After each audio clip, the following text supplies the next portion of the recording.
This is YNN, your health.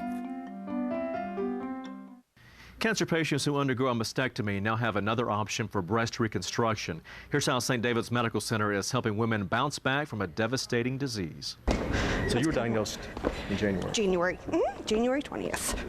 That's when 33-year-old Amanda Knowles' battle with breast cancer began. I have had 4 months worth of chemo, and then I had the double mastectomy, and I recently started radiation.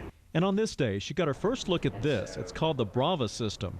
Instead of traditional implants, Amanda will wear this cup to rebuild her breasts. A suction is provided, and basically this sort of recruits additional tissue into this cup. As the breast takes shape, doctors take fat from the person's body And then inject it into the breast and then sort of create a breast scaffolding over a series of smaller outpatient procedures.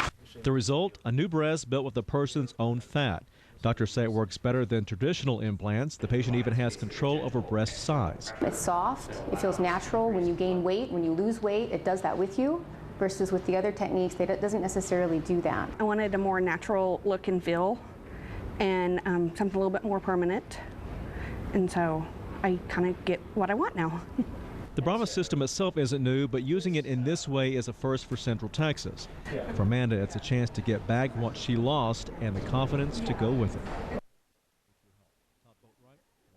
The Brava procedure is done at both St. David's North Austin Medical Center and St. David's Round Rock Medical Center.